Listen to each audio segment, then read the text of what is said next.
everyone, this is Nirmala Kumari, Assistant Professor, Department of Commerce from Jamnilal College, Hajipur. Today we are going to learn Sale of Goods Act 1930, which comes under the syllabus of BCom Part 2, Paper 3rd, that is called Mercantile Law or Business Law. Now we'll see the history of this act. So basically the content of this act has been brought from English Act. English Act से इसके content को लाया गया था. Initially the Sale of Goods Act जो है वो एक अलग से act नहीं हुआ करता था. It was under a chapter of Indian Contract Act 1872. Indian contract act 1872 के चैप्टर 7 में सेल ऑफ गुड्स एक्ट को मेंशन किया गया था. इन 1930 this sale of goods this chapter was removed from the Indian Contract Act 1872 and it has given recognition of a special act. So this special act was the Indian Sale of Goods Act 1930. This act came into existence or came in force from 1st July 1930. In 1963, the name of this act was little bit changed. The word the Indian was replaced and the new name remains was Sale of Goods Act 1930. From that time onwards, we know this act as Sale of Goods Act 1930. This act is applicable to whole part of India except the state of Jammu and Kashmir. So now we'll see what is Sale of Goods Act 1930. See, Sale of Goods Act 1930 में terms और rules को define किया गया है relating to sale of goods or exchange of goods. So in other words, we can say that if any sale of goods or exchange of commodity happens, the rules and definitions all comes under Sale of Goods Act 1930. So, सबसे important term is buyer. As per Sale of Goods Act, three important terms are here.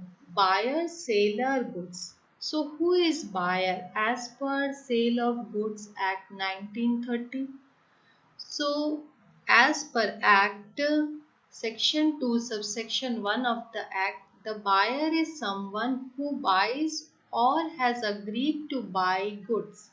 It means, as per Section 2, Subsection 1 में define किया गया कि those who have purchased the goods or those who are agreed to buy the goods, वो दोनों ही buyer होते हैं. Both are buyers. Buyer means those who have already bought the goods and agrees to buy in future is also a buyer as per law. Seller. Who is seller? As per Section 2, Subsection 13, a seller is someone who sells or agreed to sell goods.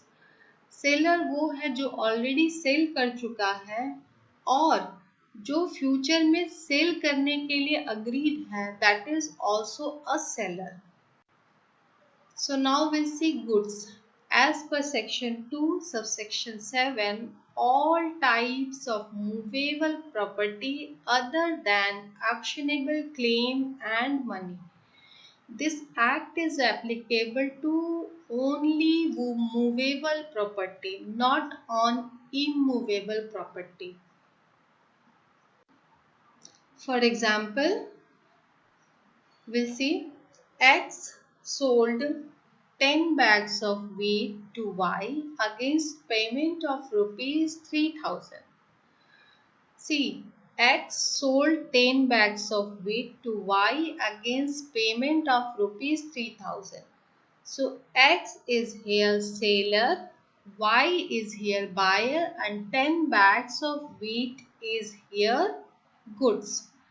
So in this example, this transaction has already been done. Goods are already sold to Y.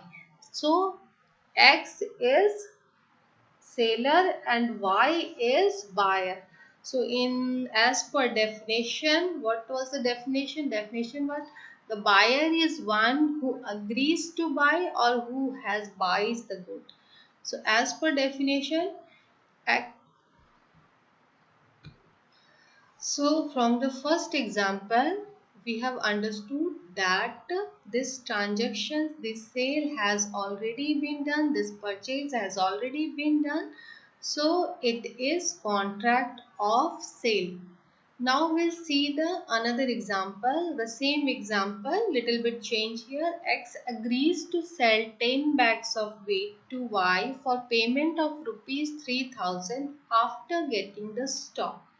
X agrees to sell. So X is a seller and Y is buyer. 10 bags of wheat is goods. Now there is a condition after getting the stock. So this transaction has not been completed. This sale has not been done. It will be done in future once the stock has been received. So the first example is related to contract of sale because this contract is complete. But the second example is agreement to sale. This is called agreement to sale because the sale has not been completed. It is yet to be complete subject to fulfillment of condition. Now we'll see the difference between contract for sale and agreement to sale. In contract of sale, property immediately transferred. In contract of sale में क्या होता है, goods जो है वो immediately जो है seller से बायर को चला जाता है. Agreement to sell transfer of property in goods is to take place in future. Goods जो होता है सेलर से बायर फ्यूचर में होता है, इमीडिएट नहीं होता है. Next point is immediate transfer of ownership. In case of contract of sale, goods ownership of the goods immediately transferred from seller to buyer. But in case of agreement to sale, transfer of ownership of goods transferred to buyer in future because the transaction, this sale will be complete in future. So the ownership or title will not transfer immediately. Contract of sale is an executed contract and agreement to sale is an executory contract. Executed contract means the one contract which is completed. Executory contract means the one which is about to complete or yet to complete in future. So in case of contract of sale, no right of resale to a seller. Seller के पास कोई right नहीं होता है कि वो cell किए हुए goods को दोबारा सेल कर सके. But in case of agreement to sell, the seller have right to sell resell the goods. Contract of sale liable to tax होता है. In case of contract to sell, tax is imposed because the sale has already been done and the revenue has generated. Once the revenue has generated, the tax is liable. Tax will be imposed. Agreement to sell not liable to tax. Since agreement to sale is not a complete contract, so this will complete in future. This will executed in future. So the revenue is so that this process is not completed totally. So tax will not liable until it becomes contract of sale. Next is completed process. A contract of sale is a completed process, but agreement to sale is incomplete, will complete subject to condition and time fulfilled. So today we have done this contract of sale. In this contract of sale, we had covered meaning of contract of sale, then buyer, seller, goods and the difference between contract of sale and agreement to sell. So thank you class for listening me.